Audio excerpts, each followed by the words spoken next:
Hi and welcome to this new timeless reading. Let's take a look at what frequency is about to activate, and it's going to be three cards. The first one is the frequency details, the second one is what can we release, and the third one is advice. So let's see what the frequency is, and we have the High Priestess. And what I'm getting is a really high level of inner validation, as if something you finally in yourself, like in your bones, you know you were right about the whole time,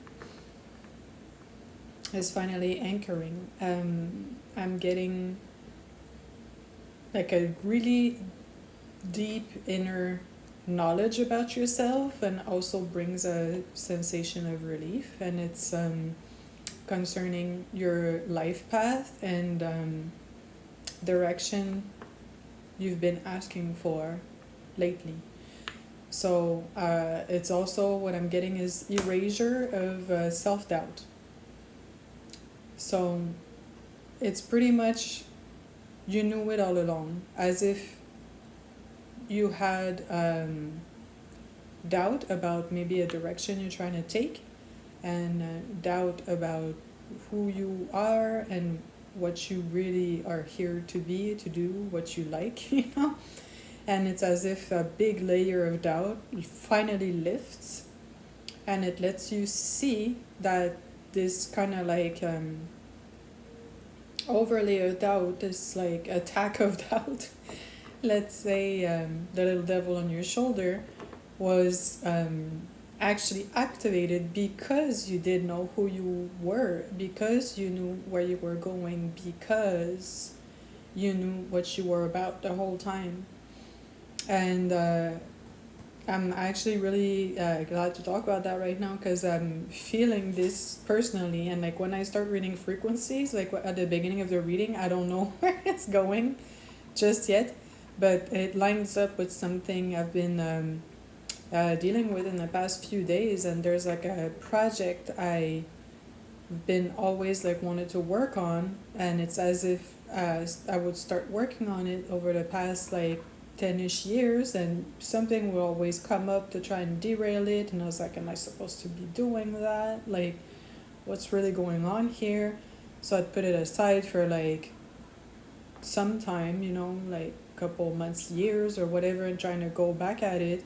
And there was also another layer of like really heavy interference, and I would do that kind of like back and forth, like as if I was kind of like forced to doubt it. But today, like earlier today, I was like, dude, like, I'm not supposed to doubt this. It's actually because it's damn good. There's like all this bullshit coming at it, you know? Like if it was meaningless, pointless, and had like, was not gonna have any impact whatsoever, like external forces or psychic forces, etheric influences would not try and hinder it, you know? It's not the average thing. And I was pretty much right all along that this was something worthwhile, and it was aligned with who I am, and it makes absolute like sense to keep going in that direction. It's just taking the time it's taking for many different reasons, but yeah, it was like a good plan all along. And the amount of interference and diversions you get along the way are kind of like telling you the power and impact you can possibly have, because it's in proportion to all this BS that's like in the middle of the way, you know? So what can we release in order for this to activate in the best way possible? And it's the Two of Cups, but what I got right away is you don't need anybody else, like you don't need others for this.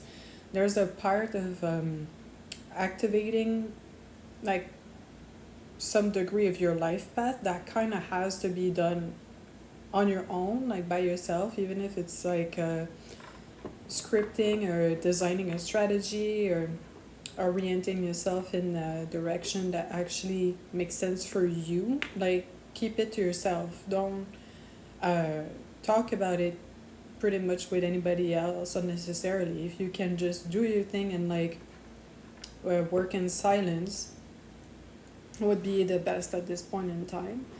And like the right people will come along in divine timing or something. Like they'll be attracted when it's time, but you need to work from a pure space, which is when your soul is aligned with your mind. And you can't really do that when there's other people like I'm about to say like interfering. It's a bit heavy, but it kind of is what it is, because quantumly speaking, even like in proximity when someone else is there, like it will influence your field and vice versa. So I'd kind of recommend being in spaces, if you need to, where it's easier for you to focus on yourself, be it a library, a coffee shop, or like any kind of like study hall, or like spaces where you can be a bit more like left alone. And if none of these are available, get some nice noise cancelling earbuds or headphones, and that will at least keep you in like your zone. It kind of locks your auric field in. And now, what's the advice? And we have the Seven of Wands, and in the Seven of Wands, what I'm getting is it's actually what you're working on right now is in response to part of the collective that's ready for it, that's ready to receive it, that's getting ready to receive it. And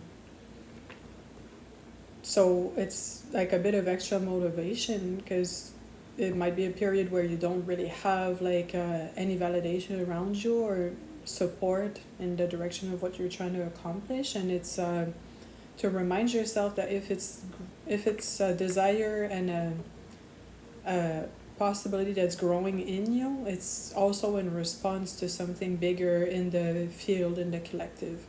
So yeah, you're creating something because you've got the skills, the strength, and the capacity to hold energy in a way that's responding to people who are actually trying to get there. So at the right time, eventually, you'll be able to put your